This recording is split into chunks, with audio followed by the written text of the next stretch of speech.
Bro, this is a hot weather trick. If you're really hot and you have no AC, you sleep in the tub. You take the top sheet of your bed and soak it completely in cold water. Okay, that sounds like a fucking like whatever the opposite of hypothermia is. Like that's like a near death experience. Well, if it's that hot, bro. Like if it's 105, if it's that hot, listen. I'm just telling you, that's a survival trick. If it's hot, if you feel like you're getting hypothermia at that point, you can kick the sheet away. Very, very soon you will be hot again. And you halfway down. Yeah, and then you'll want the cold sheet again. This is a survival skill, you know. Yeah, there's also only so much cold water you can drink. You know, like I drink a lot of. You know, like I easily drink, depending on the day. I can easily drink anywhere between 5 and 10 liters of liquid. Tea, water, Coke, fresh orange juice, whatever, milk. All right, I'm engaged with what you're saying, but I'm concerned that Edmund is getting bored. Fuck him. John, what was we are the entertainment. We are Edmund now. What was the whistleblower? Because I assumed the title of this room was smoking weed. Nothing. I just followed up on my complaint, my employment complaint. Oh, really? You with he who shall not be named? Yeah. Wow, that's amazing. So, yeah. I mean, do tell. Hey, John, you know what? Well, you can tell Tim if you want, but let me tell you really briefly. There's an administrator at the Portland Adult Education Center here whose name is Adam, who's such a piece of shit, like administrator. Like every time I complain about him, you know, my like I have to remember, nobody dreams of being like a low-level administrator. I love using that line. It's like no one grows up with a poster on their wall of being like a fucking store manager. Right. Like, so they're like not living their dream exactly. They're not very happy people. And so if you meet a miserable one, it's like, oh, no wonder, you know. Yeah. Nobody grows up to be like the head of the fucking postmaster general or whatever. Anyway, isn't that his name? The other guy? Yeah. I mean, I just had an interview with somebody, and it's no big deal, but it's just a complaint. You know, it'll probably go nowhere. But I have coworkers that are suffering and being targeted by this guy and other people. So it might be helpful for them, but I think in terms of like my job and career there, it's like over. So you know. But anyways. When was the next time you were actually in an office? April of last year. Really? Yeah. Interesting. I would have thought it was much longer. Yeah, feels that way. I can't even remember like coworkers' names anymore. It's just like 1 year out. Oh my god! So like, while you've been on Clown House, you've also been like a reasonable or rational fucking human being, and like going into an office. Yeah, but he's fully embraced that. I mean, your Clown House presence has evolved. Were you always recording, John? I was literally working from home, you know, during the pandemic. I don't remember when I started recording. But when you were Edmund Dakin, did you have other accounts, or were you only Edmund Dakin at first? Oh, he's been. My original account was Audio Teachers, which. Yeah, that's what that was even before Edmund. That was during the pandemic. In the summer of 2020. Radio and all sorts of other shit. Yeah. It's been like 20 accounts, 30 accounts. But what I'm saying is I would be working in one office in my house, one bedroom, and then run to the other room where I was like live streaming stuff, and then go back to work, but then eventually Clown House Dopamine just like even took over my work, and I like couldn't technically function anymore. You know, like what is the saying? Two masters, or you know, the cornerstone. I mean, meaning like basically, you know, this app became so overwhelming. You're a slave to this app, bro. So dopamine, creating that it was like, work? What's that? Like, this is the work now. You know, recording the dumbest people in the world waste their lives. It's interesting because it's like I'm creating a record in the future, but nobody will ever watch it in the future. But I don't know. So you're wasting your life watching people wasting their life. Exactly. I mean, can you film a documentary without becoming, you know, a participant in the documentary? It's almost impossible. you ever seen a movie called Synecdoche, New York? No. Synecdoche? No.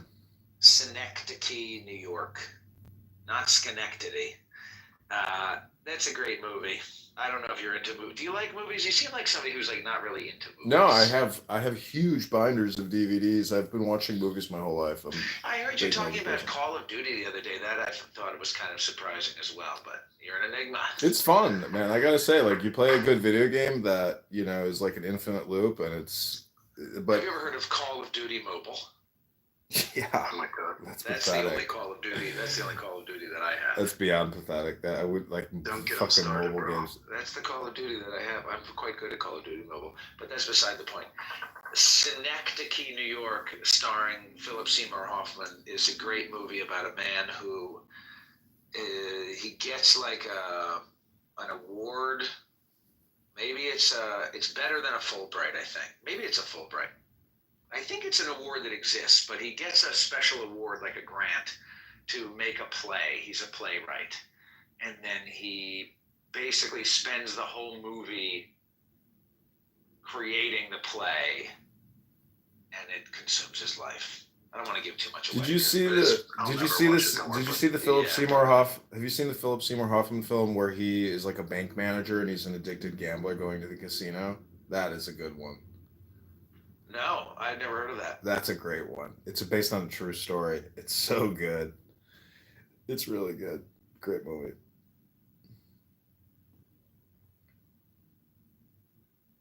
By the way, I wasn't being rude when I said I'll never watch it. That's just like. No, it doesn't. It's not your type. I doubt it's your type of movie. No, I just mean like, you see when like people are like, oh, you know, you should really read that book, and it's a very like American, like casual, just be like, yeah, oh, like, yeah, let's do lunch starting. Just like, no. Like, don't ever expect to fucking speak to me about some book or something. I'm just not going to read it. You know, like, I hate this false idea where people are like, yeah, I'm going to add that to my cart right now. You're like, go fuck yourself. No one ever buys and reads the book. I think it's funny that you're happy to say things like, you know, if given world power, you would impose the Fourth Reich. You don't have a problem with that, but then if I accidentally take out of context, you don't say, "Oh, I don't want to be mean." When I say, "Well, read your book," I'll be mean when I talk about exterminating the Jewish people. I don't be mean. But I don't want to be mean about your book. No, look, I'm gonna let you into like behind the curtain a little bit, okay? Right, like. You know, like in negotiation, there's a common strategy referred to as anchoring. Are you familiar with anchoring? No, not in this context. Okay, like let's say you're talking to your boss, okay, and you're gonna pitch your boss. You're like, hey, I deserve a pay raise, right? Okay, and let's just say hypothetically, make it simple math, right? You're on 50 grand a year, right? But you want 75 grand a year. Like, you know, it's a big increase. It's 50%, but like you want this, right? So like you gotta go in Billy Big Balls, and you're gonna anchor, and you're gonna say, I want 100 grand. Right? And then he's like, whoa, what the fuck's going on here? Like, this is too much. No.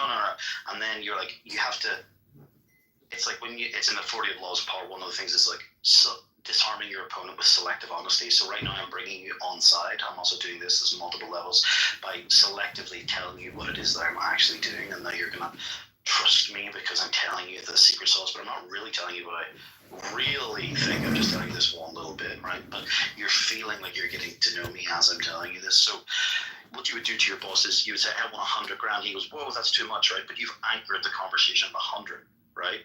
Like, and he's going to go, well, what about 60? And you go, no, 100, right? And hopefully, because you're aiming for 75, you're much more likely to get 75 because you anchored at 100.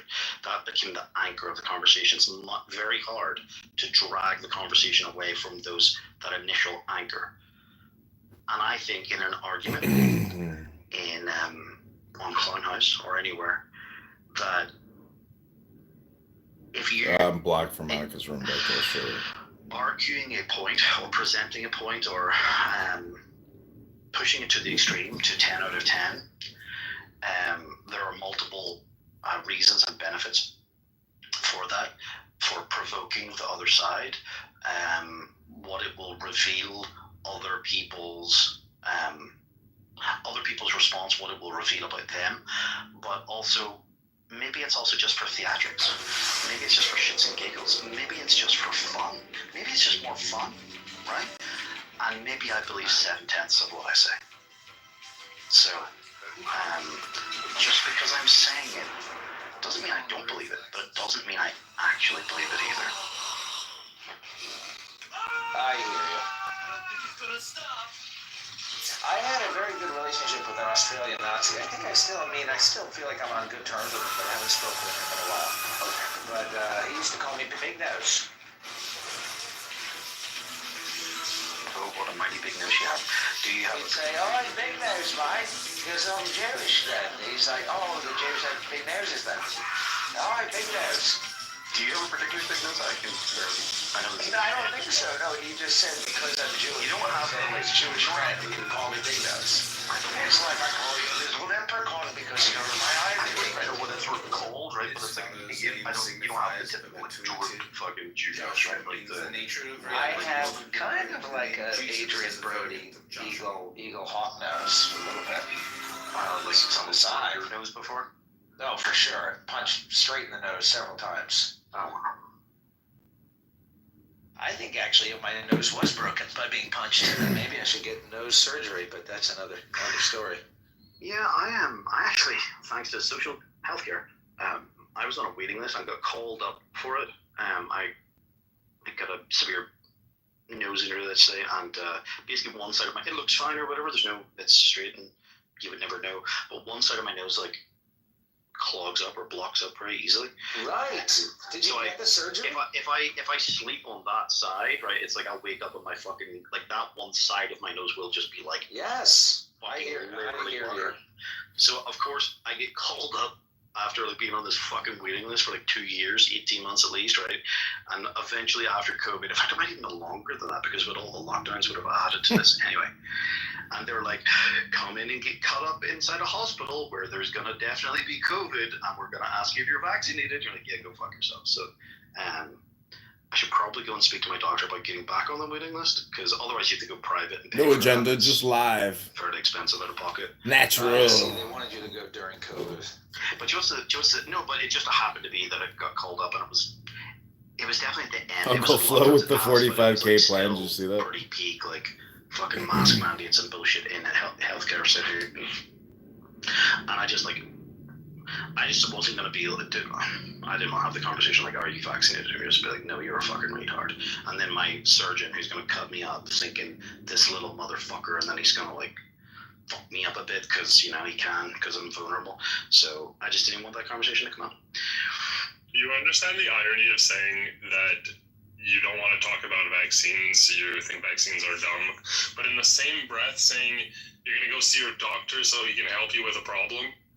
Why would you trust your doctor for one thing? But do you know what? Tell me 3 ingredients inside a vaccine. What? Well, tell me three ingredients. Actually, how about you tell me the 3 ingredients you have a problem? Shut the fuck up. You're a Shut fucking up. This guy's you don't know it. This guy's a mRNA vaccines are good. Wait, can I Did you know it's a weakened form of the virus? Alright, you don't know anything about vaccines. Alright, listen. Vaccines and doctors, these are 2 totally separate topics. Amazing. Anyway, what the fuck does this guy know? Well, you could criticize He's the not logic. vaccinated. It seems like you're pretty mad, bro. But, like, It's not good logic. somebody points out your stupid logic, and then you What is the problem? Where's the I'd like logic to for you? speak. Yeah, because doctors have prescribed harmful stuff in the past. Doctors are good, but that doesn't mean that everything that doctors have ever done has been good. Doctors have prescribed. Okay. harmful Let's stuff get in the real. past. Let's get real. Do you know who Ignaz Semmelweis was? No, but he sounds fucking Jewish. Yeah, I would imagine he was. He was a physician he was a physician and scientist of German descent, which probably means Jewish, and an early pioneer of antiseptic procedures, and was described as the savior of mothers. Also, postpartum infection, also known as puerperal fever, and childbed fever consisted of any bacterial infection of the reproductive tract following birth, and in the 19th century was common and often fatal.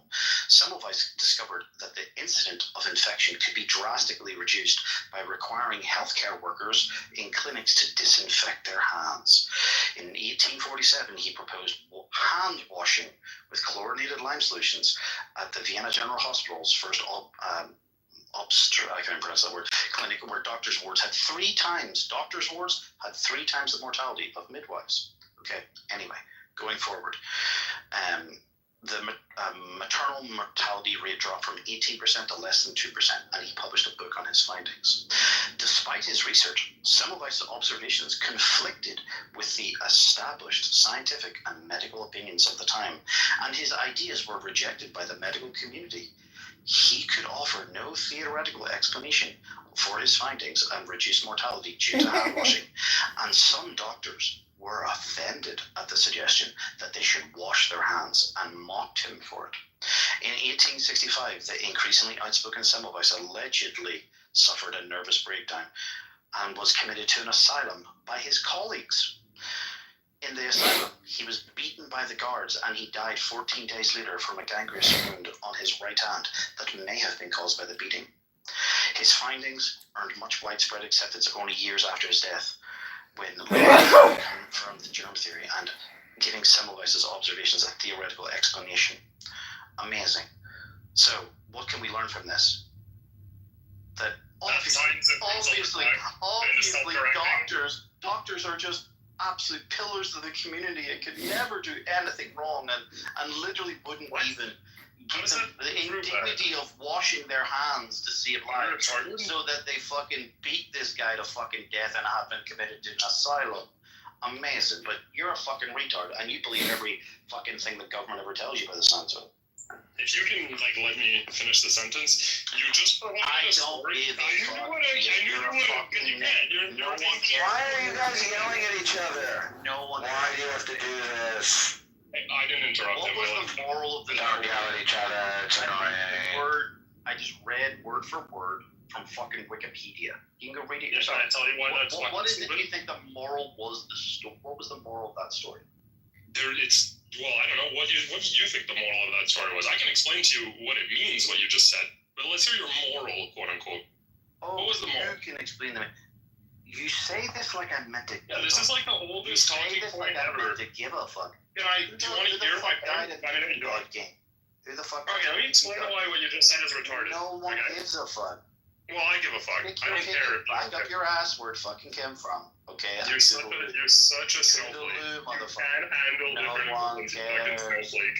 No one cares. I just find it funny. I literally just prefer to point out how much of a snowflake people like you are. Triggered to protect vaccines. Oh my god. Do you believe vaccines are the greatest invention in human? You're literally triggered to believe vaccines. Can't let anyone speak. What is your name? Jarl? Yeah, what's up? I just gotta tell you, honestly, I don't know if it's you're a bad communicator or I'm a bad listener. I was on the phone briefly. But you've been talking for a while. I don't know. What is your point here? The vaccine. I didn't talk at all. No, I didn't get a chance to get a single word, and I didn't make a single point. I feel like you guys are kind of because I just don't shut up and trust the science. Well, you guys have been talking over each other. You both have definitely been talking. I don't think I've finished a single. So what would you like to say? What is it? What is the point? Is it vaccines are Shut good? up and take your vaccine. Is it vaccines are good? Let me explain. I just think that his logic is really silly. Well, that's okay. He won't let me. He's too good of a snowflake to let anybody with a different opinion be. To try and impose. Who gives a fuck? Well, I'd like to hear what he has to say. Yeah, thank you.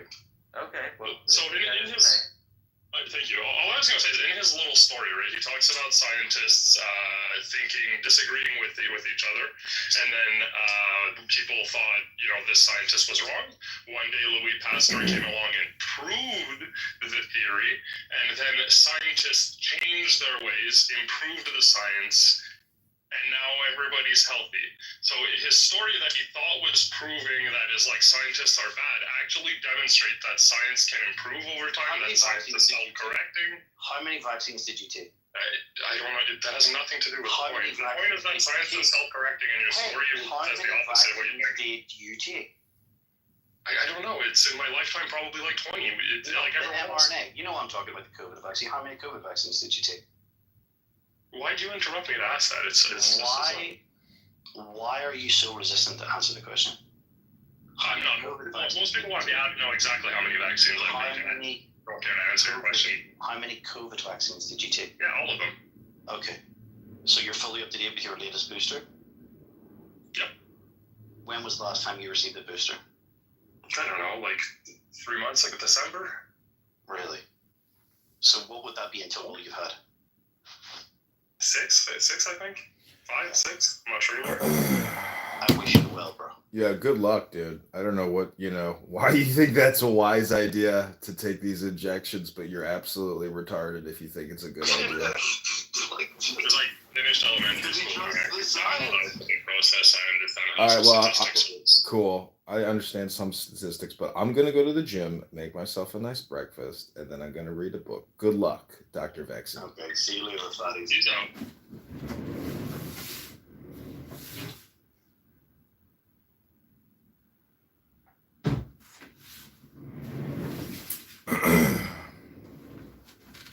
Yeah. Take care. I feel bad for that guy.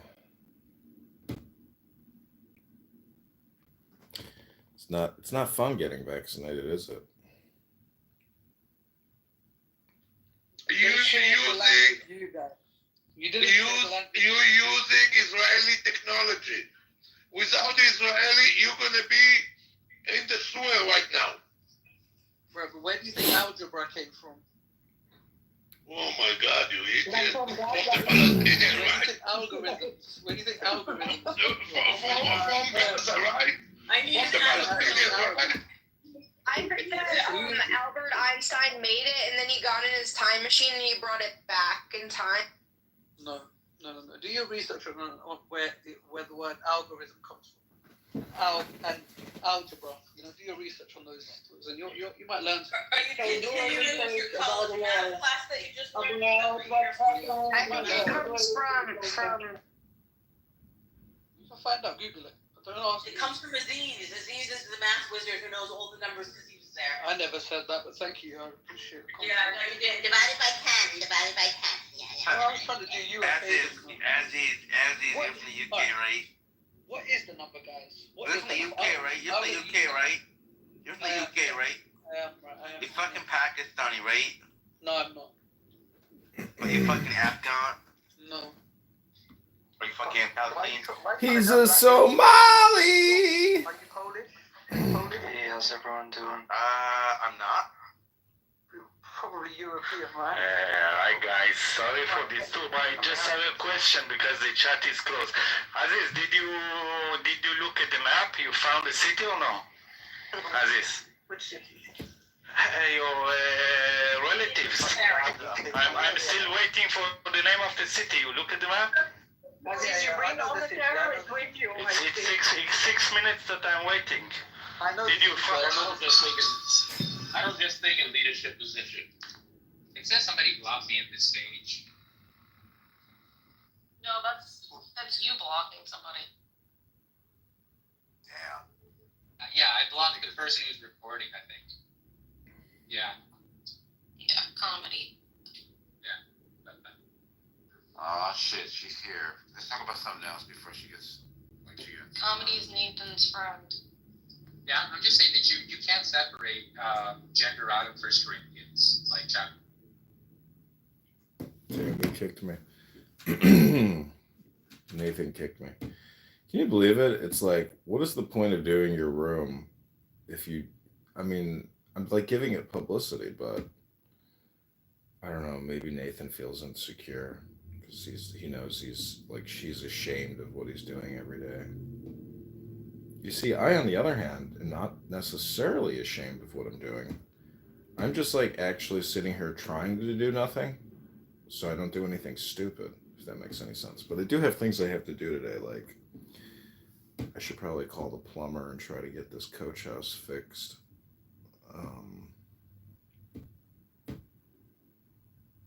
And I have to turn the water off to the whole building to do that, which is a problem. Can't really see any other interesting rooms real quick to jump into. How unfortunate. We could go to Benji's room.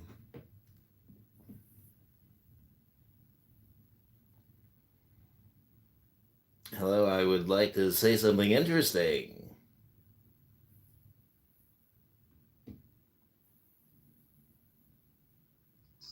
Yes, please, yeah. No sugars, I'm sweet enough. But, so what is the number? How many children have died? Tell me. No, how many Israeli children died before the war? Tell me. How many Israeli children died before the war? Yes, before the war. So, Before 80, before 49, before 48, before 47. Actually, you can Google it and look by yourself. Right. So, Children, women, elderly. Yes. Since we're talking about facts now, do you know 2023? Yes, I was talking about facts. October 7th was 2023. I'm not talking about October 7th.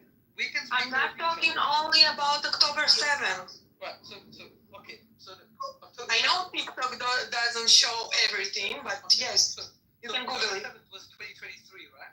I'm not talking about October 7th, way before. About either, but listen, hear me out. 2023. Finally, we do something. Finally, we do something with the terrorists, and you cry, and you have something new about the baby. Nobody know how many babies. Suddenly, 20 years old Hamas fighter is a baby. Older that died because they're also babies. Yes, we know everything. We know what you're doing. So October in 2023, the most Palestinian children died in history in 1 year. You know that, right? Before October 7th. Proof. I need a proof. Not enough. Not enough. It is not enough. It's not enough. We need much more. We don't have enough blood for our matzah. Okay. We need more blood for our matzah. Okay, slow down, Adolf Shiki. So come on, bring some more children, so we're gonna be able to kill. Aziz, I would never kill an Israeli child. I would never kill an Aziz, how long do you think you're gonna go and keep saying dead babies, dead children? Is this like the only thing that's in your mind? Is this the only projection you have? Yeah, pretty much. Yeah. I mean that does it for me. Wow, Dead children. you're a pathetic, disgusting human being. With killing babies at Planned Parenthood. They kill 100,000 babies every month at Planned Parenthood and spend $1 billion a month. I don't 1.2 million babies a year get killed in the United States through Planned Parenthood, Right. Dr. Aziz. Where's all your tears for all the babies at I'm Planned not Parenthood? I'm not American. Really? Okay, why you don't care about the babies that get killed in Yemen? I do. It's tragic. Why? It's insane. So go and protest against them. Why you don't care about the Syrians that's getting slaughtered? I'll tell you why. I'll tell you why. Because I don't have people in front. Because you a fucking Muslim piece of shit. No. And let's pray together. Okay. Muhammad is a pedophile. Muhammad is a child molester. Muhammad is a piece of shit. And so he told the Muslim, Okay, but Muhammad Khanzir, Muhammad Rasul al-Khala. Okay. But yeah, look, I just don't have. But yeah, look, I don't have. always, forever, you're gonna be below the foot of the Jew. Always.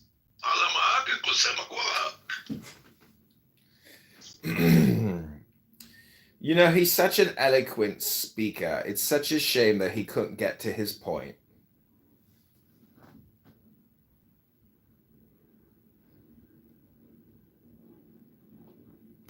He still has more to say. I think he's doing some more math problems. Keep doing them down there, Aziz. Go ahead. Let us know your math. Let us know how many Israeli babies were killed. Let us know why in Afghanistan women can't talk. Let us know how your people treat your own people. Let us know. Stop worrying about Jews.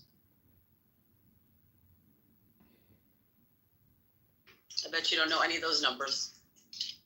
And you're okay with Muslim men allowing their women, telling them they'll beat them up if they talk outside? Really? That's human? That's normal? It's because Muhammad is the best of all.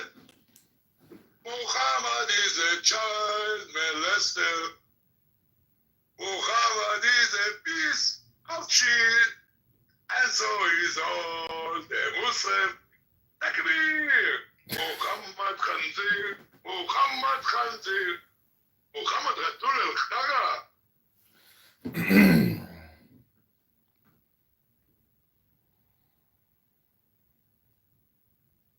Well, that's such a beautiful recitation of Muhammad is a pedophile, peace be upon him. I have to prepare for Shabbos. Ribbonai Shalom. Hope everyone has a great one. This time next year in Yerushalayim. Alamak.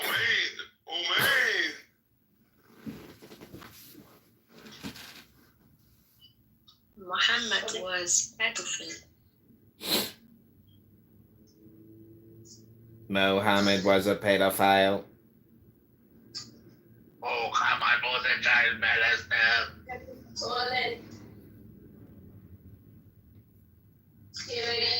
הנה הסדין של כל הערבים פה באפליקציה.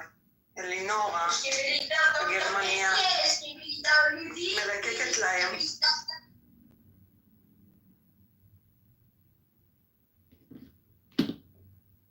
Trains and concepts unmixed.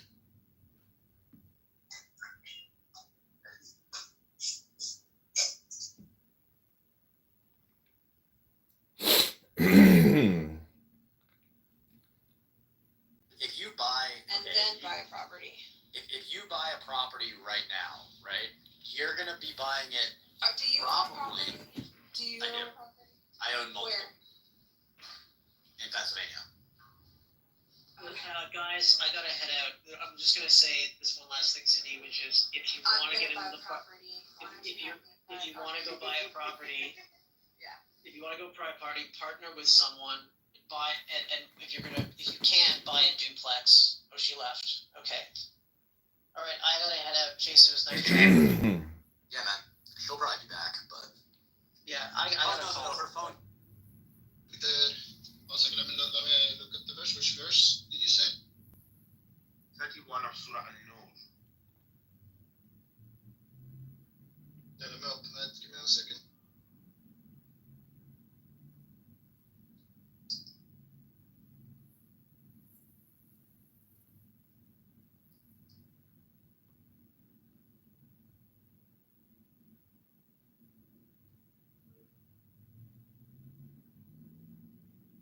So the fucked up part is on me, not on anything or anyone. Or so again, like, what am I? Hey, comedy, Edmund. I hope you're well.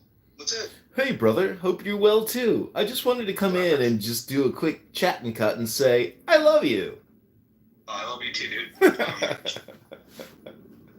you still doing the real estate stuff?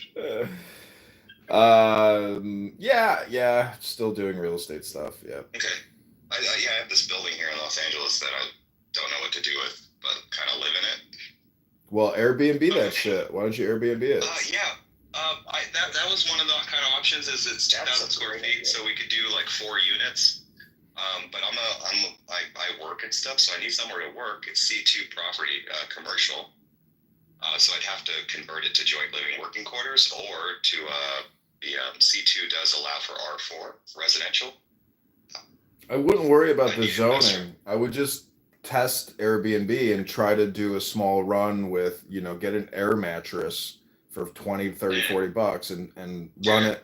Wait till you experiment with Airbnb because there's a lot of Somebody options. shows up to sleep on an air mattress in a fucking shitty office building in Los Angeles. Let's go. 100%. Yeah, people will for sure. And actually, if you price it right, you're still going to get quality people because the homeless and squatters, some of them are hip to be square, but most of them are just homeless squatters.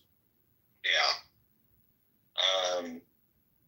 Yeah, I think I'll just keep it as like a lockdown compound and invent everything that I need to exist around me. That's the other option, is just create the all device technology replicator, essentially. Then replicate yourself. Replication? I don't know. I would say like regeneration. So like, how do you rematerialize something versus replicate, because like if you replicate something that's fucked up, then you're gonna have a whole lot of fucked up. Have you ever smelled your own fart? I have. Just picture that inhalation of an essence where it goes from rectum to nostril. It's a circadian rhythm of methane. Have you ever been so in tune with your vessel that your body farts and burps when you let out some gas, like in Herb too?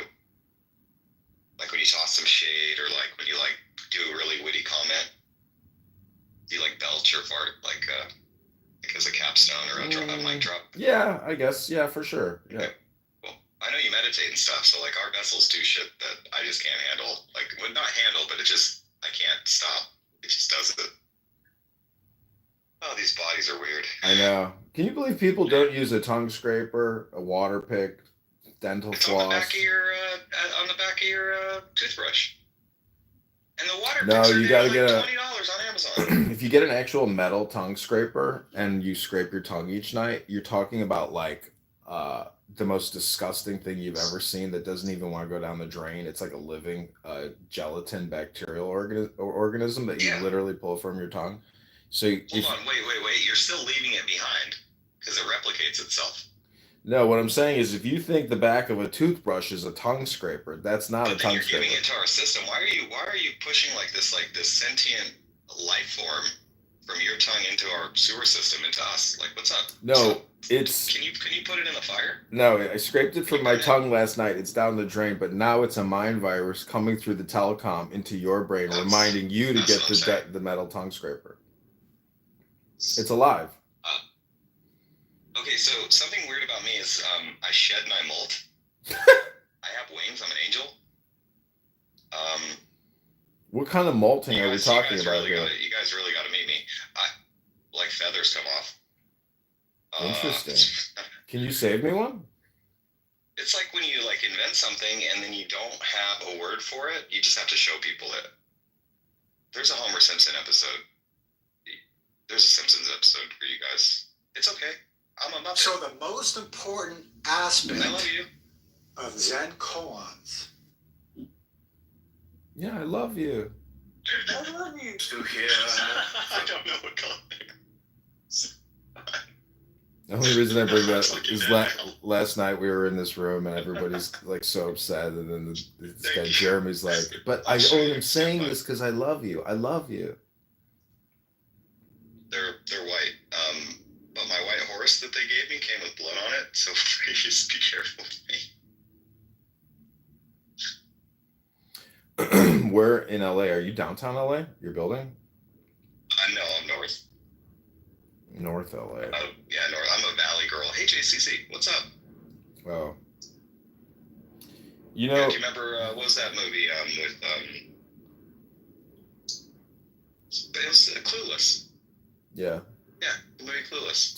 Did you ever have you ever heard of Israel Regardie? Israel Regardie. Mm-mm. He lived in Studio City. He is like an occultist, and he's got a lot of famous, very interesting books. But you can go on YouTube and listen to some of the audiobooks. I'll post one in the link. But he's very interesting, and if you smoke cannabis, it's like essential reading for mystical enlightenment.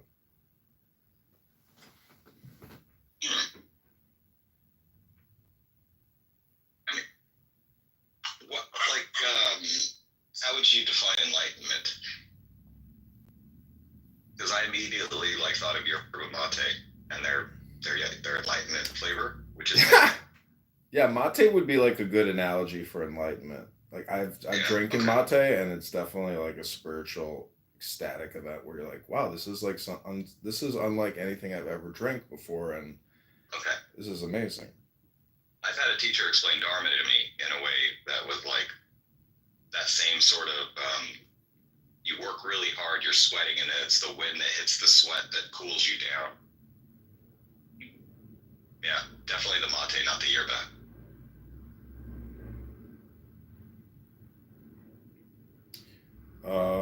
Okay, so this is called The Middle Pillar. It's very good. It's an audiobook. It's 10 like hours long. Like the hand that grasps two things. Tet is the same in Egyptian. Yeah. A bunch of and great things. I would just say that, like, in meditation, that silence is, one indicator of mystical journey to a certain extent.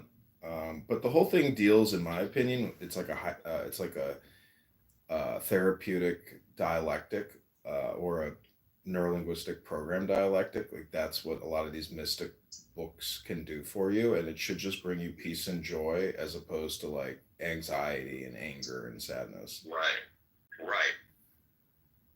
That's the point. And I like how you mentioned the neurolinguistic programming aspect of it, because it hypnotizes you into feeling better with the words that it's using. Words have weight and directionality. Yeah, this one mystical book I have, it says that one of the fundamental principles of occultism is that, just like how the Hebrew alphabet created the universe or reality, that words actually create reality. And I could read the little snippet to you, but the point is, if you read books, like, you're definitely, and your brain is the basis of your reality, I mean, you're definitely filling your brain with light, so to speak. Yeah, for sure. I write books. Like, books on books on books. I'm always taking notes and writing notes. EJCC, welcome up. Hey, Kyle, thanks, man. Good day to you guys. Good day. I'm having coffee.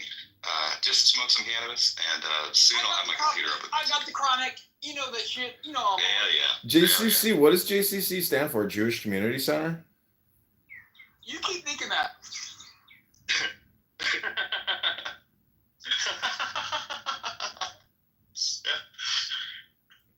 That's a good one. That's a really good one. Never.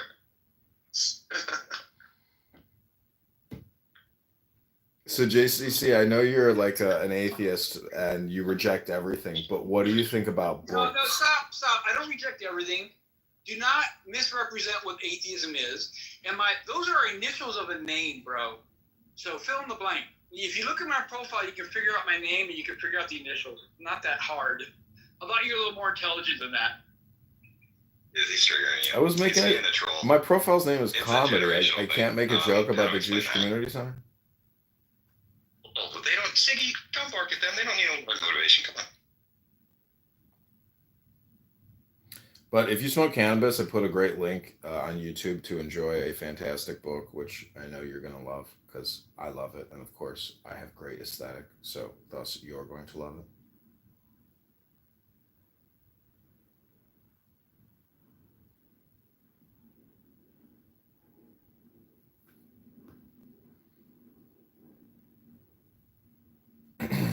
So if you smoke cannabis and you drink coffee, you're definitely doping your mind. But for what? A lot of people want to go to a concert. A lot of people want to watch a movie. I prefer to read a book while I, put tetrahydrocannabinoid delta 9 into my bloodstream because, it's definitely. So it's psychoactive, the cannabis you're smoking.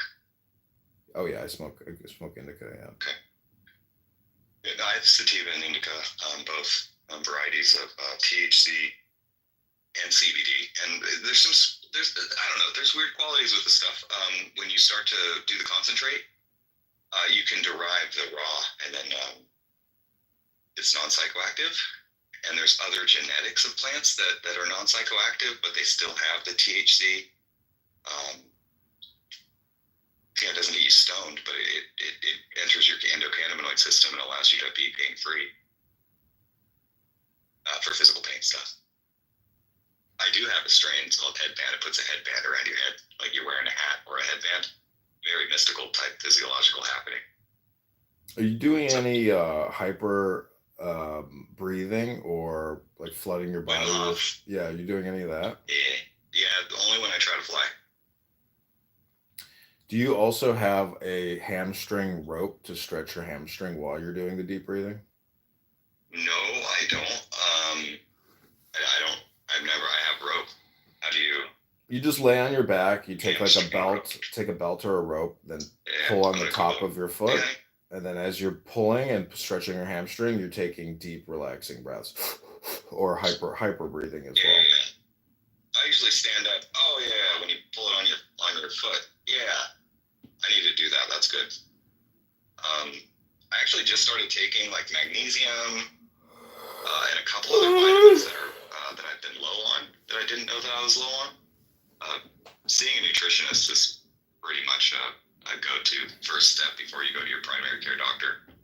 You'll find out you're missing a whole lot of nutrients. Like no pizza, no cheeseburgers, we're just no plants hot that grow. dogs. No, actually, I had gout once a couple times in my life, and it was told that it was because of the red meat, the uric acid in red meat, but it's not. It's actually a bunch of other things that are not processing the uric acid. So I have a deficiency in a bunch of other areas. It's not processing the uric acid. That then gives me the gout. So if I'm able, so if I'm able to make sure that like my nutrients and everything that I'm uptaking in my daily is what it should be as opposed to what it was. Everything's looking like it's gonna get better and less pain. Yeah, I've had gout many times, and for me, I think it's like the alcohol primarily, which is the main driver that sends my uric acid. I don't drink. Oh, yeah, well, that's good. Then you still get the gout attacks without drinking? Right. I was really low on magnesium, on a couple other ones, vitamin C, vitamin D. I always worked nights, so I wasn't really out in the sun a lot. So say when I was active duty Air Force, I was 3 years swing shift. So with the sun and how it kind of curves up every single winter, I wouldn't see the sun for like 4 or 5 months. I didn't feel like I was affected by it, but I guess my body was because of the nutrient deficiency. And now as I'm getting older, I'm just sort of fighting those things. But it's not a bad thing as long as you fight it at the source. You can't fight it at the at the symptomatic range. You have to go to metabolic. You have to go to the inflammatory. At least for me. Kitover 16th. Yeah, you too. It's a whole types. It's a journey. It's one journey, and everybody has a journey. We're all individuals. Yeah. So let me ask JCC a question. JCC, how do you define yourself as an atheist? First and foremost, I'm a human being that just does not believe that there's a God or gods or anything supernatural. So I'm a human being that knows gods, knows the supernatural, and I'm trying to create something to prove to him that it's real, and I have all the time in the world. See, the point about the mystical journey is that all questions are trick questions. So when you say, I am a human being, I would just ask you further and say, what is a human being? Oh, didn't want to do the question game. I mean, you're trapped light. A whole lot of light that's trapped. Like it's not just one bouncing around. So light speed is constant. Would be. That's right, Mr. Anderson. It was live streaming the Leprechaun room that you're in earlier. We caught you, anti-Semitic Northern Irish bastard. We're sending Mossad operation codename Leprechaun to your house right now to have you arrested and brought to the Knesset for war crimes against social audio anti-Semitism rules. Having to read a huge book or anything. It's really just if things are falling over around you, if things are breaking. I went yesterday, but I gotta go short. While you're in your environment. Went past 2 days. I feel pretty good. You have to look and see if it's you, if it's like if it's a thing that you're doing or have done. Did you place that thing in the past to get in your way now, or was it somebody else? Like, are you a habitation partner? I'm not sure what. Flow is. Go ahead. I was just going to ask you to summarize the question again. So, when you asked the question, I start flowing. And now I'm trying to pull up the question. Because it was flow and then it was attached to... what did I attach you said that, to? Something you said? Well, I don't know what I said anymore, but you made a good point when you said that we're light trapped in these, fleshy bodies. Oh, there. Yeah, okay. So light speed's constant. And that's how, when we go away from flow, we're actually going away from what is constant about light speed, and we're calling it speed.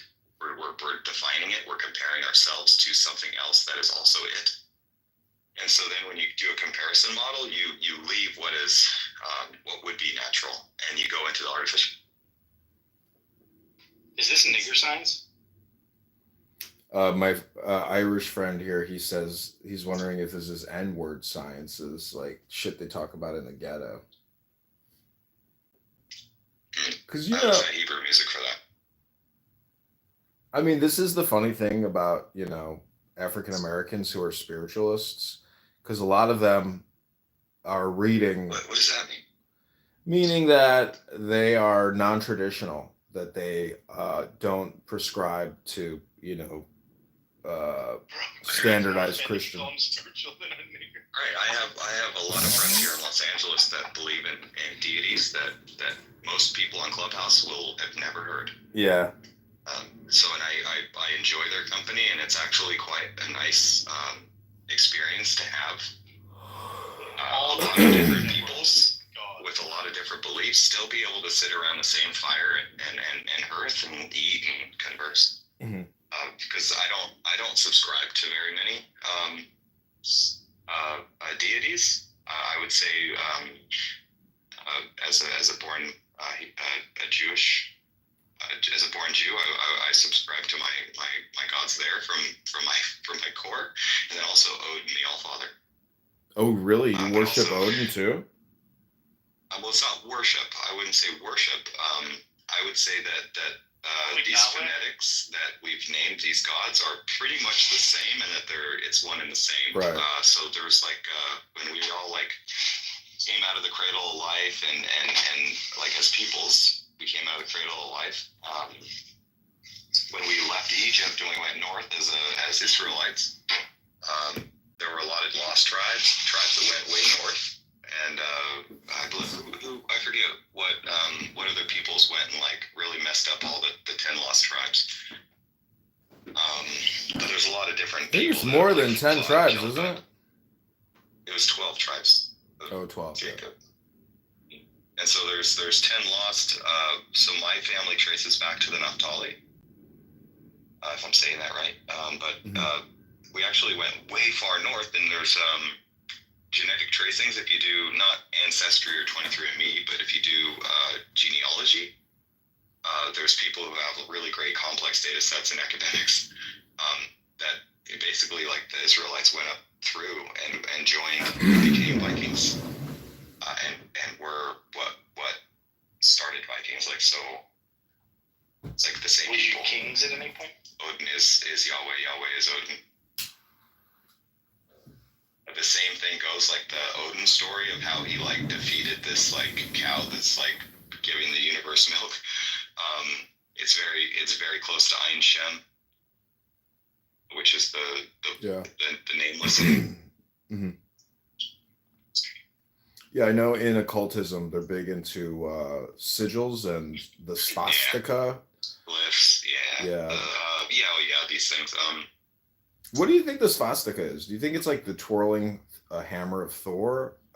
Because, the Buddhists and the Hindus, they use the same swastika. I mean, really, it's the sun, right? That's what it is. I've never heard of it like that. So I've seen that. So I've seen the swastika. When I went to Okinawa in Japan, in the Buddhism, it's very much so different than the way the Nazis were using it. But it's still a generalized glyph. I saw the swastika in Buddhist books before I learned about World War II. So it wasn't really? Wow. When I learned about World War II, I just saw them paying homage. So here's the thing: when Elon Musk did the salute, I saw him do the Roman salute. Mm-hmm. He did not do the Nazi salute. He didn't have the stance. He had no respect. Yeah. It was a Roman salute. It was I'm a Roman soldier. That's what he was doing, and he's ready for his emperor. That's how. I don't know how much you know about the Nazis. Mr. T. Robs here has probably the National Socialist Workers Party. Yeah, they had their own version of occultism. A lot of them were mixed up in the occult, and even Hitler was meeting with. Yeah. What about gnosis? I think it is gnosis. The word itself is knowledge. knowledge. Okay, so Gnosis, there's a bunch of different practitioners of Gnosis and groups that study Gnosis. Yeah. So say like the Coptics in Egypt. But don't you think Gnosis is technically just a version of hypnosis? Isn't just language? Yeah. Love is linguistic, oscillatory, vibrational energy. And energy is the qualitative transfer of. So what are you qualitatively transferring of what to me with love through language? Right. Like right now, my dog's showing that squirrel walking across the wire love by barking at it. Oh, that squirrel's got big old balls at him. Bro, you didn't give him your shtick. You didn't tell him all the communications. I know. He's talking. I haven't gotten to that yet. At what point is the hypnosis not hypnosis, but just conversation? Like, we don't have to go into the hallucinatory. We can stay inside of the reality of the conversation. Well, I'm just saying that if all communication is hypnosis, then love communication would be the highest form of hypnosis, and thus good gnosis work, creates a unity which can only be based in love. But what I'm saying is the Nazis and evil people may invert that, and they don't actually do Gnostic work in love. The Nazis primarily loved their own kind rather than heated anger. Well, some of the ceremonies in that one castle they built, it's definitely like chaos and war. The god, Thor or Odin of war, meaning that they were utilizing hypnotic Gnosticism in a negative way, which was causing militaristic and genocidal type of attitude. All the bad words, like all the bad words. I think it's pretty definitive. When Moshe did when he wrote inscribed on the staff of God, the Hebrew letters of Yahweh and the plague and all the crap, and really. I mean, T-Rubs, even if they were trying to save their people, it didn't save their people. It wasn't powerful enough magic. Because I don't think it was all based in love. It was based on negative, bad decision making. Well, it remains to be seen. Remains to be seen that the German people are like obliterated. We're not still talking about it. We're talking about. Well, it's tied into occultism. I'm only bringing it up because you're here. Listen, he's one of the most illustrative human beings on this planet and hasn't existed for decades. No lie. I'm picking up like crazy weird ideas that are not on planet Earth that want to try in my backyard here. I have a very large lot. It's about 2,600 square feet. How did you find this property? Why did you buy this property? My grandfather bought it in 1968, and it was his chiropractic clinic until early 2000s. We converted it to an office building. We started up many different companies here, medical technologies companies, environmental friendly touch-up paint. And now it's my turn to start whatever I want. And it's turning out to be, I'm an artisan, inventor, and a maker. And I have a ton of stuff that's going to be leaving the door when the people that are supposed to assume control of it show up. Couldn't hear you, T-Rubs. Yeah, well, it's not all mine, man. Like, this is like nuts. I can't be just. Well, I have found that making recordings can actually be a very productive business and useful to people, meaning that it's useful to the person making the recording, but if you can record high quality, high value audiobooks like the one I put in the chat, I don't know if you can set up a recording, like a recording studio. If it's over 100 years old, or you have it, unless you have permission from the publisher. If it's over 100 years old, it's added to, I believe, the Creative Commons. Well, YouTube. I wouldn't record anything. I would not record anything that's not over 100 years old, because as AI gets better and we get these tools, AI is going to come out and start suing people for plagiarism and yeah, that's bad. Taking credit. If you're making money from it, from things that's not theirs, it's like you humans are not the content. You're not assets. You're not liability. You're emergence, and this emergent property needs to be consentful, two-way. So, like, say here in California, it's two-party consent state. So I don't mean to go on too long, but that's the truth of it. And, as AI systems take hold and we get better at protecting our people, that type of stuff won't work. Well, do you know what YouTube's 60-second policy is? I don't know. Probably something that scans your shit before they allow you to post it. Well, you can't. So the shorts on YouTube, there's 15 second, 60 second, 3 minute. And you cannot play copyrighted music on a 3-minute short, but you can play copyrighted music on a 15-second or 60-second short. As long as it's below 60 seconds, they will match it and attribute it to the copyright holder and give that copyright holder the royalties from you creating a 15 or 60 second, but they just won't let you go over 60 seconds. So it gives you a little opportunity to commit copyright violation for 60 seconds. Yeah. Well, as like just a consumer regular person, that's really nice. Well, their technology is a huge library that they're actually monetizing for all these artists, but I don't know how much they pay out to these copyright holders. Yeah, who knows the actual scale. God, I've been like kind of spinning on this thing. So I'm making an air-only cannabis washing machine. It's going to be breaking apart the cannabis into its keef. Very similar to the ice wash hatch. I don't know if you've ever seen ice wash with the bubble bags. I've seen those, yeah. But this is a way to make concentrate. Well, I'm using angular mechanics and differential pressure systems inside of a cylinder that I made with a vortex generator and a centrifugal compressor blower. It's really crazy. Anyways, I don't know how to break up the cannabis in a better way, and I've been sitting here and spinning on it for a while. I have a turkey fryer. You know the basket that you put the turkey in, that you lower it into? It has all these like little circular holes on it, and they're not sharp. And I don't want any type of sharpness because you don't want to cut the plant lipids and release the chlorophyll into the concentrate. I think I might redesign it a little bit. I might actually be able to use the turkey fryer with a high pressure compressor blower and just kind of grind up the weed before, not grind it, but really break it up before I put it into the cannabis washer. I think I need to stage it. Yeah. Yeah. Sorry. Not really sorry. There's a dispensary 3 blocks from my place, and a couple of Chicago's brightest stars decided to take a car and drive it through the front door the other day.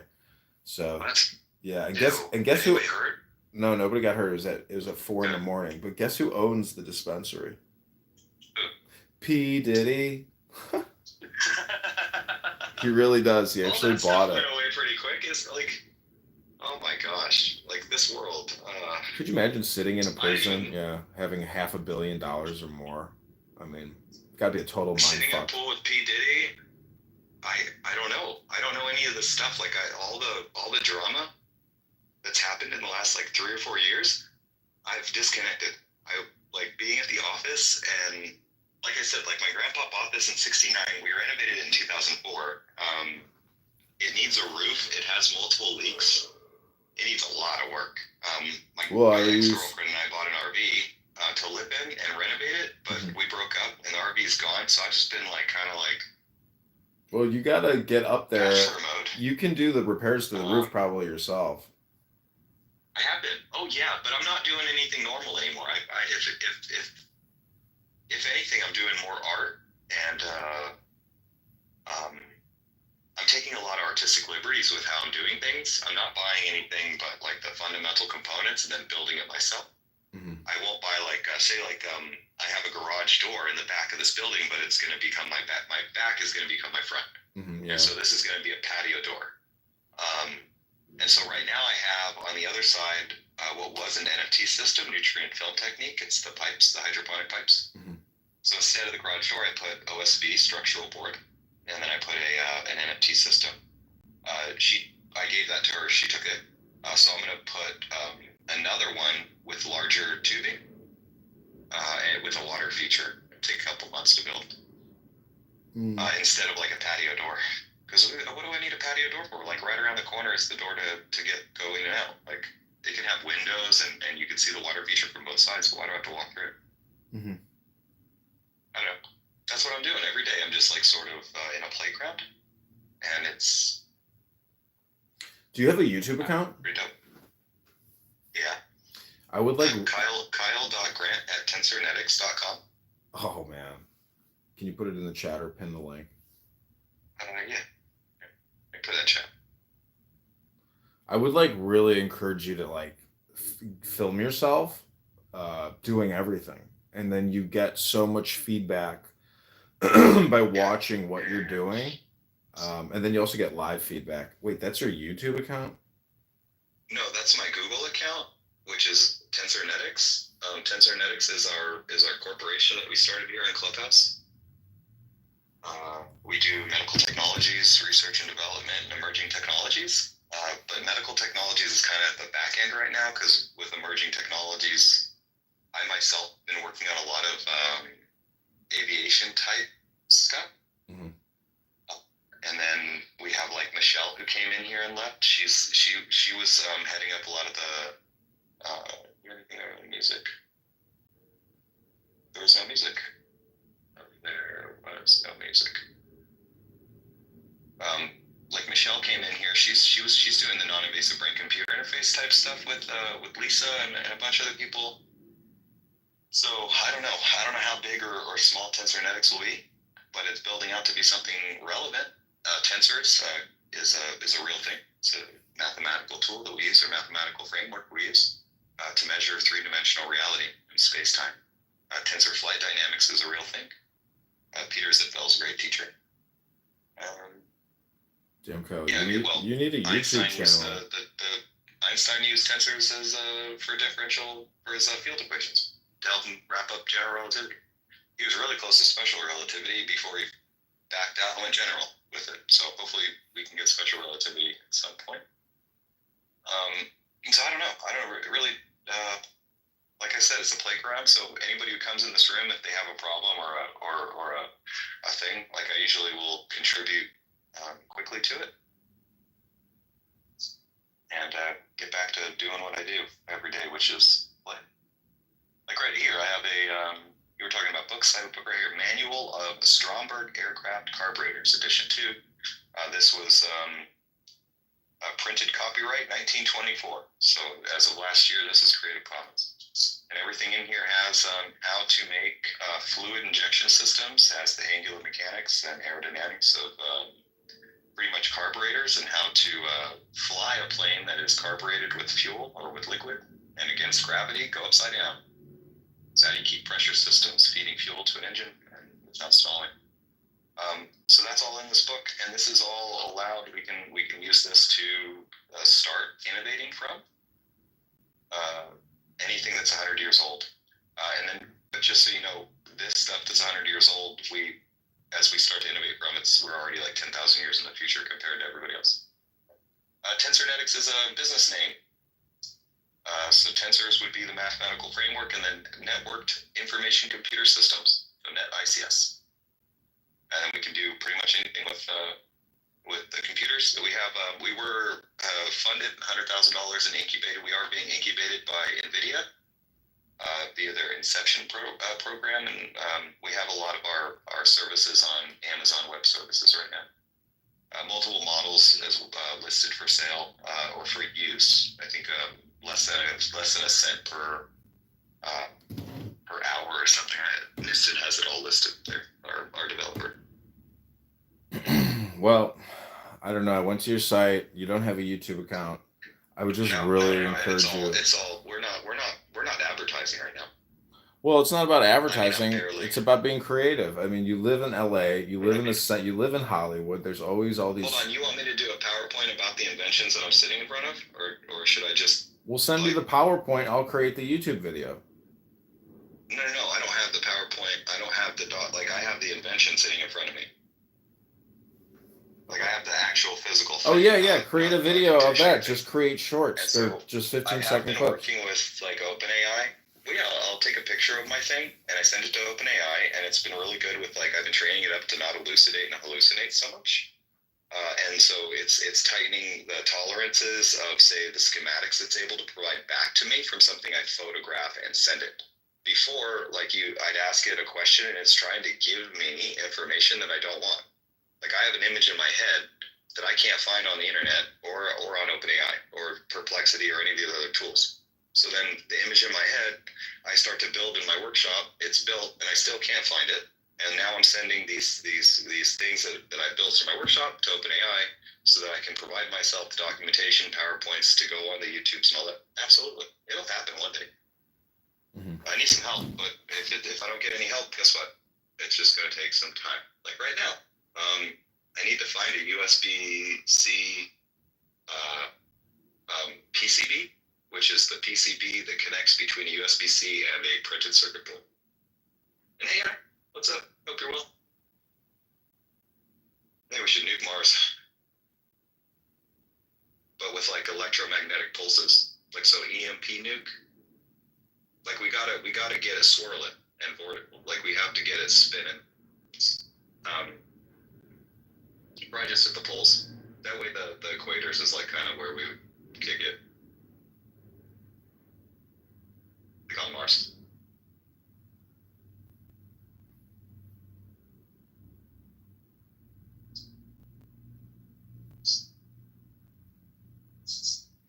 I was reading that PDF above. It's pretty interesting. I wish we lived longer, or I went back and I did a different major, or I was more interested in math, science, etc. when I was younger. But I liked video games, but I never had the context about what was actually happening. That this is all incredible, math and software. And compact computer was the first computer I think I ever personally had, and I was playing that StarCraft or Warcraft, and even that little game was, you think about how complicated it is to actually create something like that. It's just it blows the mind. And now games are like real time. I mean, I play that Call of Duty Modern Warfare 4 or whatever, and when you realize that you're like literally playing real time, almost like literally just a little bit less than whatever that time differential is, that through Wi-Fi you're able to actually play in this 3D world with other people, and have that real perspective. It's like mind-blowing that. But you can do that with your regular you can do that with your subtle body. Yeah, it's that. Well, that's the real version of what you're seeing on the screen. But the fact that the screen version is so fast, it blows the mind. That how could it be that fast? Wait. If I think an image in my head, I connect to it. That's the power of being constant light. So light is constant. There's no speed to it. You just think it, and you're there. You connect to it. By having to get a picture on a screen, it takes a lot longer. Computing needs time. That's the link at the top. Right. It's abstraction layers and computing, and so when we go to the beeper machines that's in front of us, like these phones, instead of our brains, then we're looking for an answer that we already actually have in our head. You just have to think right, not think left. Yeah.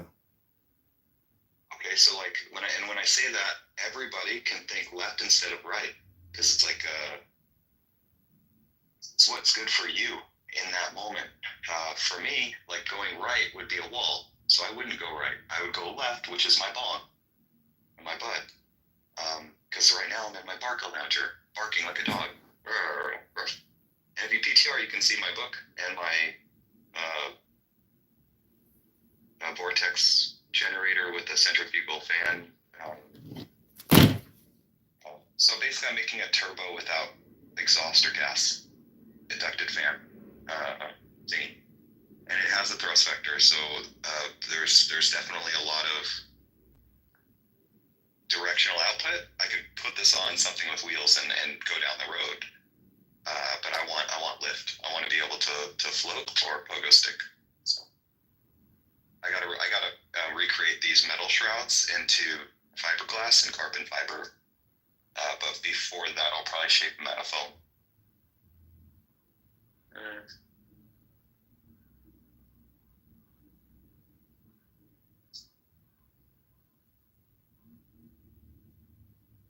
Very exciting.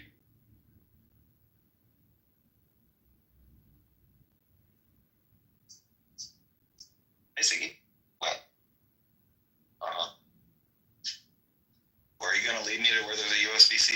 I can use? Okie dokie.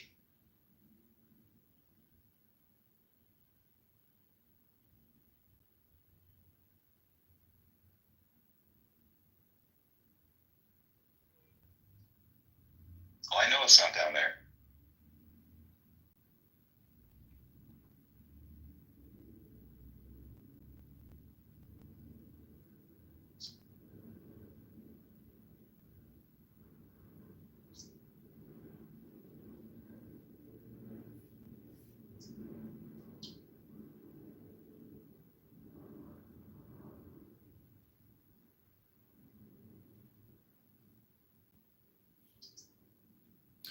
But yeah, I would just shoot shorts. I don't know. There's something about it from your perspective that helps in your process and decision making about what you're doing.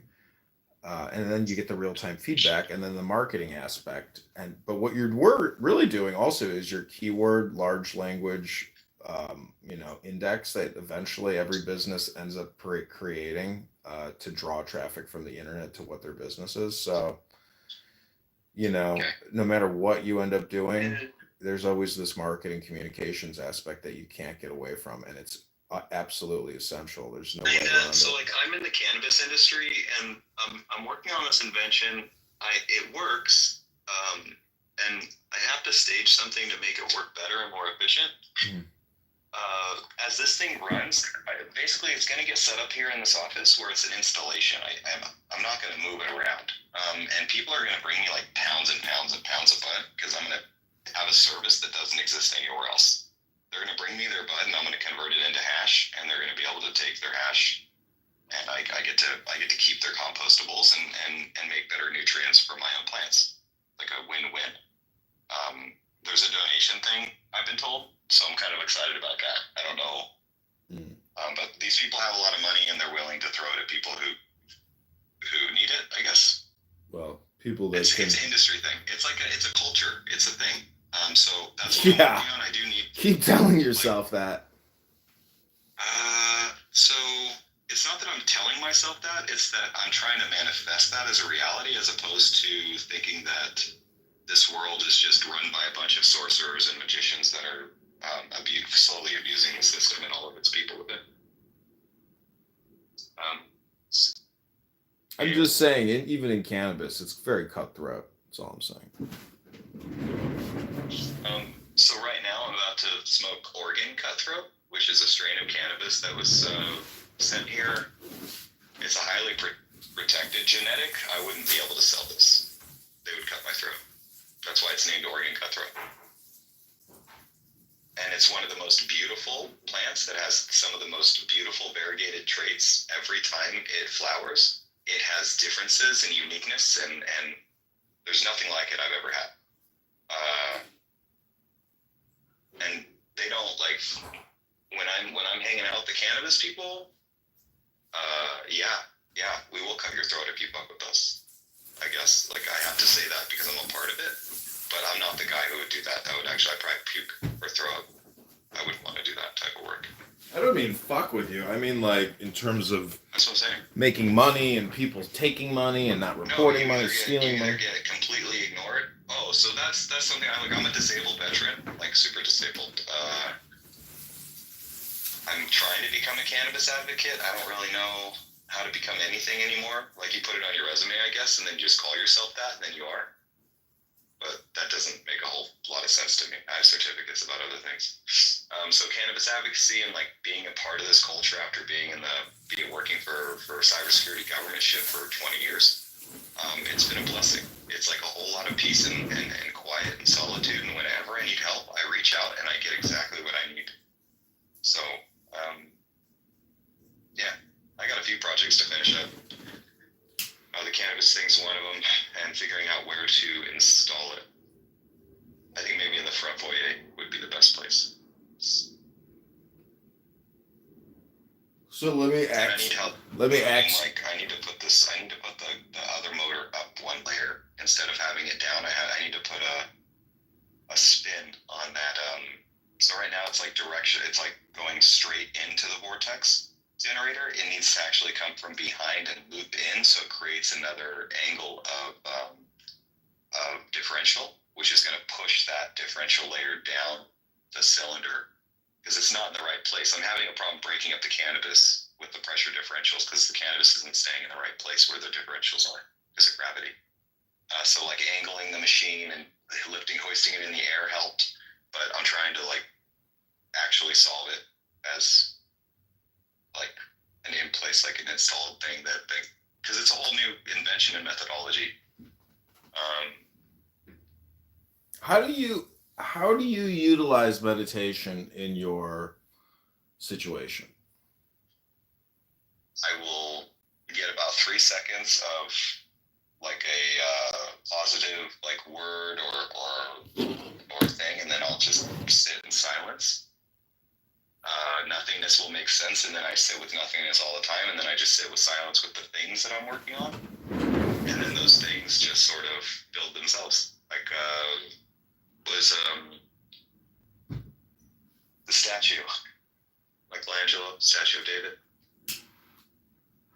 It just revealed itself to him. He's not the artist; he was the discoverer or something. Do you think reading a book or having a conversation on this app are both forms of meditation?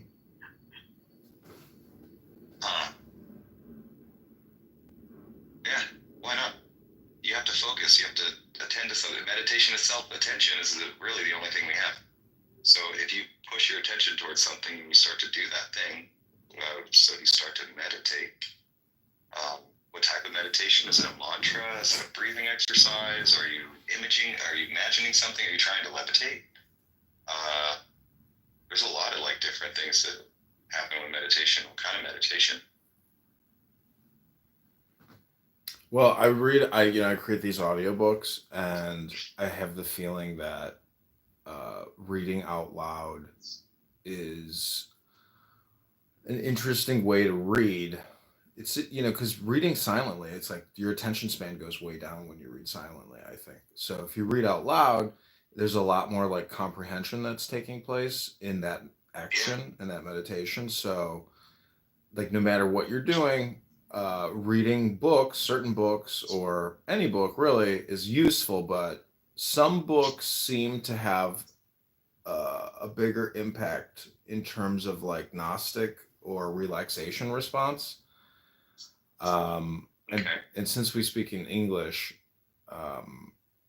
anyways, I'm just saying that if you want to optimize what you're doing, you need to put in like another variable into your brain, which even though it's not even associated with what you're working on, is still extremely useful in terms of what you're working on, if that makes any sense.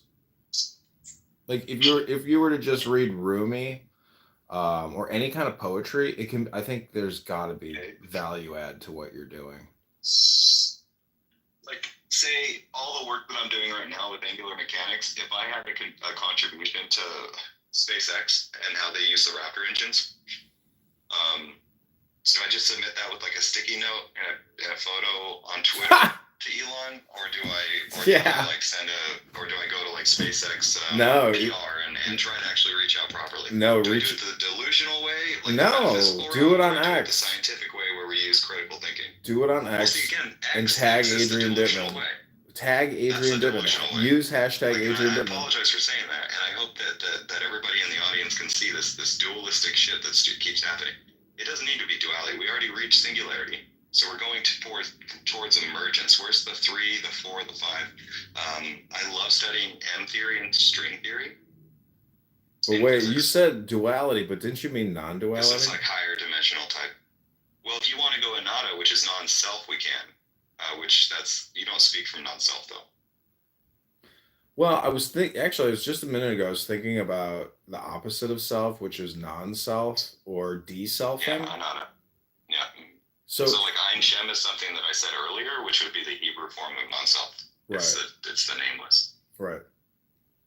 Yeah. But yeah, if you actually want to try to communicate with Elon Musk, he's totally accessible on Adrian Dittman. He actually reads comments, and he only has 200,000 followers, so he actually sees notifications. What was the platform again? X.com/Adrian Dittman. Adrian Dittman. Okay, thanks. Yeah, that's Elon's burner Gotcha. account. Yeah. And he'll see it. So yeah, I mean, you need access to that $1 trillion bourse that he has, and you know, you and your experiences can help take us to Mars. And then we can make videos on Mars. Wait. What if I'm a remote viewer and I'm just grifting SpaceX of all their brilliance and giving it to NASA? Same shit, different day. At this point. Same shit, different day. Right. So it's like the same team, same fight. Right. I believe so, but I could be wrong. Probably Okay, I'm cool. wrong. Okay. Cool. Because there's got to be a lot of woke leftists at NASA that are not. Wow, all my soreness really went away with the magnesium. Oh, thank God. Fucking magnesium. I love you, magnesium. What's natural magnesium? Does milk have a lot of magnesium in it? I don't know. My aunt, she gives me stuff and she just knows. And now I finally started to take it, and all my problems are going away. I'm just gonna keep taking magnesium and my other daily vitamins and doing it. And I'll tell you what, my blue jeans tucked into my military boots, it don't look too bad because now I'm wearing my flannel.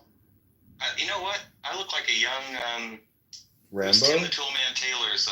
Tim the Toolman Taylor. Who was his neighbor? The guy that he worked with the beard?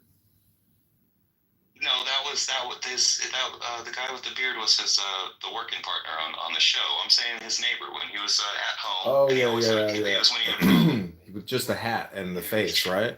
Behind the you just fence. get his eyes. Yeah, that was all. Jeez Louise, that's an old one. No.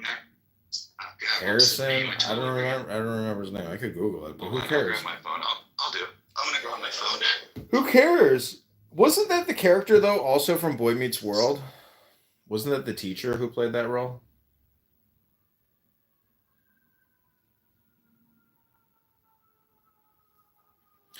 That's the sound of the police. Yo, Godspeed. Yeah, let me do it all real quick. Was that the actor that played the teacher in Boy Meets World who played the guy behind the fence? I have no idea what you just said. On Home Improvement, Tim Allen's character, Tim Taylor, had a neighbor named Wilson. Wilson. Yeah. Who was also known as, who was always peeking over the fence. Yo, I always peek through the fence. Michelle, you know, shit's dope. I'm gonna be Wilson. And then maybe Tom Hanks can yell my name. Earl Heyman. Wilson. The When I guy, die, it'd be funny. hey, Nick is here. Nick always loves it. He comes in and he goes, Edmund, do your Cindy Stumpo impersonation. Who said what? Edmund, do your Nelson Apega impersonation. I like your impressions. I gotta say, Edmund, I'm a fan of it. Yeah, me too. I would have been charged with rape if it wasn't for Daphne. Thank God Daphne was there. She saved me. Otherwise, I would have been charged with rape. It's okay, Joe. No, you also do a good Alan Dean one too. Now, my son is currently in school and dealing with LGBTQ professors. And who am I to say that you shouldn't orgasm with the one you love?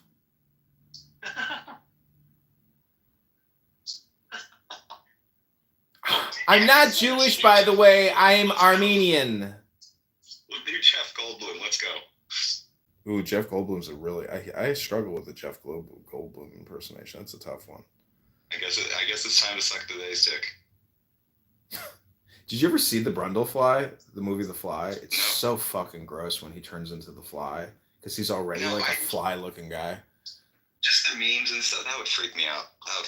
Yeah, I don't think I've watched the whole movie. I actually had a dream where I took in horsefly DNA and I actually became like a fly. It was like a horrible night. You know, the Jeff Goldblum impression and the suck the day's dick comment is from a movie, Pineapple Express. Jeff Goldblum's in that movie? No, he's just mentioned. Oh. That was a funny movie. Man, I smoked some good Pineapple Express a couple weeks ago. It was very good. Yeah, it's a pretty cool strain. Cannabis genetics. How do you feel about naming conventions in the cannabis industry? Because I feel like you can just make it up completely. Not like, so that's like the thing is that I wouldn't say that it's making it completely. I know. So you want to go outside? Let's go outside. Let's have a smoke. Meaning that like if I were to like grow a plant and have a pound of herb and I just called it sour diesel, everybody would be like, bro, I got some amazing sour diesel. It's like totally but if it's not irrelevant. sour diesel and you get caught like lying, like you get like beat up or something, like I wouldn't mess with that. Well, you wouldn't, like, I don't know. Now that It's like what I'm saying is it's like a California, Pepsi versus a Coke challenge. Not like you talk about such a small percentage of people that can do any differentiation. Here in California, you can't really like the dispensaries, and it's both ways. It's medical and what is it, recreational. So you're allowed to grow it, you're allowed to smoke it. It's like, you know what we're having a problem here with this is on the beaches. They're doing the NOS cans, and they're big. They're like the big cans. They're not whippets anymore. Like Edmund, do you remember people doing the whippets, the little things? I've seen people at concerts do it. It looks terrible. And kids are walking by. Like they're not. Like people don't. Like it's not just cannabis anymore. So the cannabis industry is like completely away from the whole. You can't really. I mean, I've seen stickers on signs with like what is it, the QR codes, and you can hit like Snapchat or whatever and get somebody to deliver you an ounce of weed. But honestly, like, let's be honest, you can also do that same exact thing to a dispensary, and you don't know if that person's coming from the dispensary or from somewhere else. But they show up. They show up with love. They give you something that smells dank, and that's how it's been since I was a kid. So I don't know what the very no issues. Not in that aspect at all. I'm blessed to have the cannabis industry supporting me because my disability, like I have tumors, I have hemangioma, aggressive tumors, I have bulging tear discs, I have blown out back, like, and they say I can have surgery. I won't. I keep trying to just strengthen my core. The physical therapies, kinesiology, and who's also a chiropractor. Like none of the therapists. I don't do very much therapy. I'll do the therapy work by myself. So I have my own TENS unit, an ultrasound device. And I have it's a diathermy, which is diathermic transduction. It's a way of heating through, it's not induction, it's the opposite. I was talking about last night, it's not loading there now in my brain. Are you doing any yoga? Yeah, I stretch a bunch, fine. Huh? I stretch a bunch, not like you. Well, I don't know. I the best health. I can't touch my toes. Oh, like then if I try to you touch gotta my toes, try. I can't touch my toes. I can get a little bit past my knees.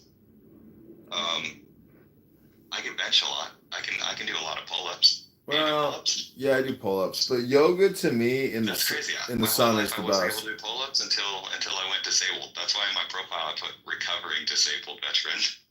Because like before I was disabled and I was hurting and I felt like I was never gonna get better, and then vitamins and everything just. Did you meet your last girlfriend on a dating app? No, through a friend that I met at a park. We both had dogs. Yeah, his dog was cool. Loki. I actually named my dog Sigyn after his dog's. It would have been his dog's wife. Yeah, I know. You remember Loki? Yeah. I'd like to get a dog actually. That was my friend Matt's. That was Matt's brother's dog. So I should probably like Facebook friend that guy and see if he wants to come by the office and hang out with my dog. Yeah, like a dog date, because our dogs know each other. We just don't know each other. But he's a bro, so I don't know why I wouldn't like.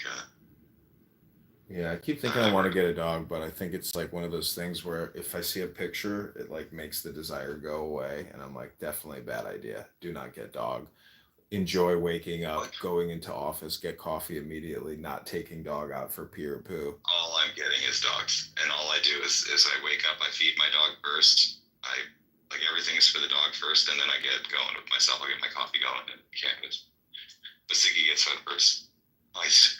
Yeah. Problem is, if I got a dog, I would probably leave it in the cage too much, and not like I don't know. You got to spend so much time with the dog to essentially completely make the dog totally relaxed, and so it's not destroying things or peeing on things, and it's like a full on.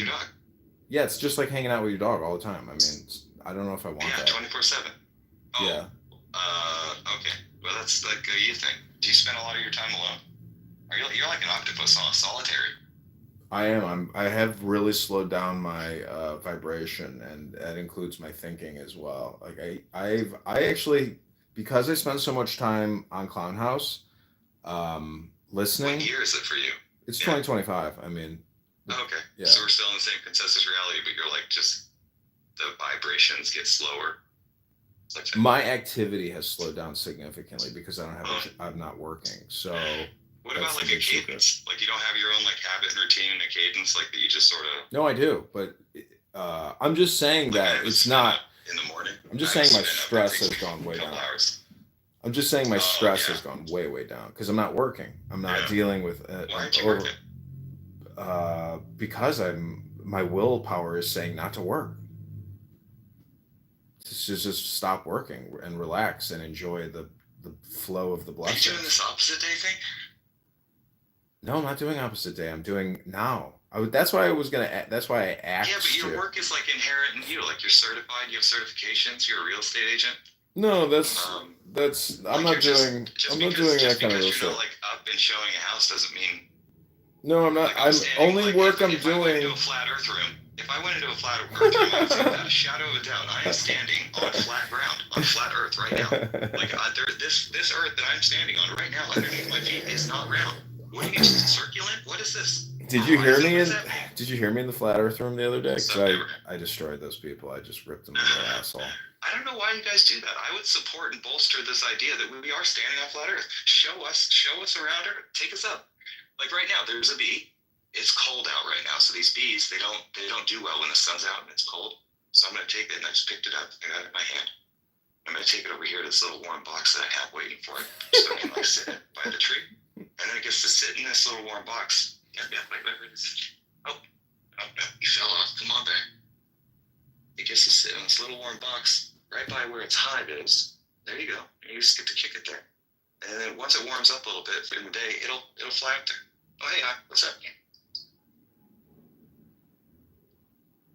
Hello. Like, Hello. What's good, How are you doing? Hey, I'm just chilling. I'm sorry. You guys may continue. I'll be a good Yeah. It's late for you. Yeah, I'll keep just rambling on. I don't know. Oh yeah, it's really late over there. Yeah, hope you're having a good night. The clouds are amazing here. Like but it's cold. Understanding the stock market is one of the most important skills you can develop to secure your financial. Look at this. Who's hiring Cadence Cola? That's beautiful. I love these.